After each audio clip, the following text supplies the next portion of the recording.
भगवद गीता द्वितीय अध्याय सांख्य योग अध्याय 2 ज्ञान और कर्म का उपदेश अर्जुन के संशयों का समाधान। यह अध्याय भगवद गीता के सबसे महत्वपूर्ण अध्यायों में से एक है।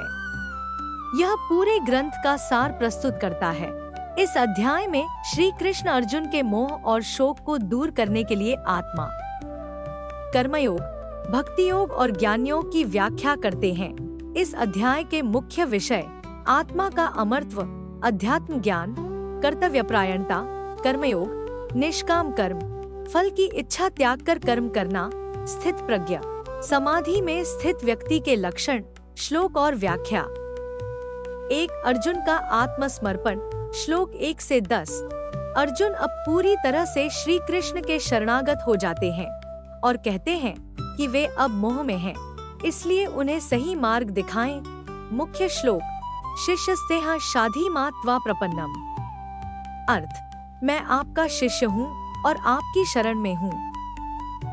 कृपया मुझे उपदेश दे कि मेरे लिए क्या श्रेयस्कर है।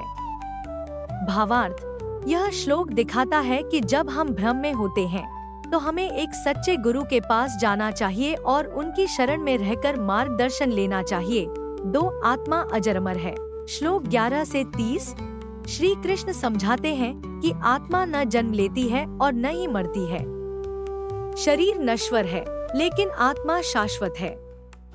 मुख्य श्लोक। न जायते म्रियते वा कदाचित, नायं भूत्वा भविता वा न भूया, अजो नित्यः शाश्वतोऽयं पुराणो, न हन्यते हन्यमाने शरीरे।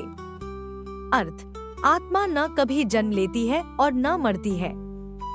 यह नित्य, शाश्वत और पुरातन है। शरीर के नष्ट होने पर भी आत्मा नष्ट नहीं होती। भावार्थ, श्री कृष्ण अर्जुन को समझाते हैं कि हमें शरीर के नाश से भयभीत नहीं होना चाहिए, क्योंकि आत्मा अमर है।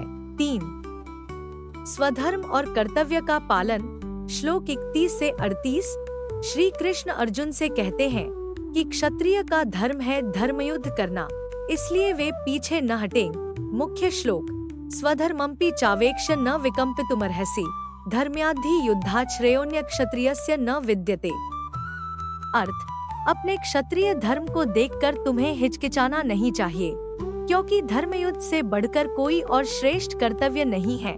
भावार्थ, श्री कृष्ण यह समझाते हैं कि हमें अपने कर्तव्य से पीछे नहीं हटना चाहिए, चाहे परिस्थिति कैसी भी हो। 4 निष्काम कर्मयोग। कर्म करो, फल की चिंता मत करो। श्लोक 39 से 53। यह गीता का सबसे प्रसिद्ध सिद्धांत है। श्री कृष्ण अर्जुन को बताते हैं कि फल की इच्छा त्याग कर कर्म करने से मनुष्य बंधनों से मुक्त हो जाता है। मुख्य श्लोक। कर्मण्येवाधिकारस्ते मा फलेषु कदाचन, मा कर्मफल हेतुर्भूर्मा ते संगोस्त्व कर्मणि। अर्थ, तुम्हारा कर्म करने में ही अधिकार है लेकिन फल में नहीं, इसलिए कर्म के फल की इच्छा मत करो और न ही अकर्मण्यता, कर्म न करने में आसक्त हो। भावार्थ, यह श्लोक हमें सिखाता है कि हमें सिर्फ अपने कर्तव्य पर ध्यान देना चाहिए, फल की चिंता नहीं करनी चाहिए। 5 स्थित प्रज्ञ योगी की पहचान। श्लोक 54 से 72। श्री कृष्ण बताते हैं कि जो व्यक्ति सुख दुख में संभाव रहता है वही स्थित प्रज्ञ, स्थिर बुद्धि कहलाता है। मुख्य श्लोक। विहाय कामान्यः सर्वान् पुमांश्चरति निःस्पृहः, निर्ममो निरहंकारः स शांतिम् अधिगच्छति। अर्थ, जो मनुष्य सभी इच्छाओं को त्याग कर ममता और अहंकार से रहित होकर जीवन व्यतीत करता है वही सच्ची शांति को प्राप्त करता है।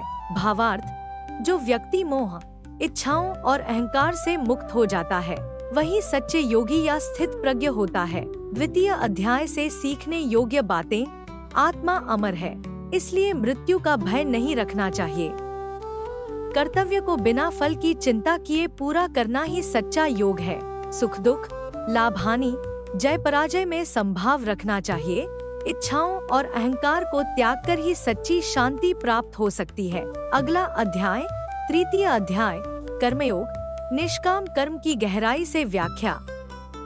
अगर आपको हमारा ये वीडियो अच्छा लगा तो कृपया सब्सक्राइब करें, लाइक करें और शेयर करें। Thank you for watching the video.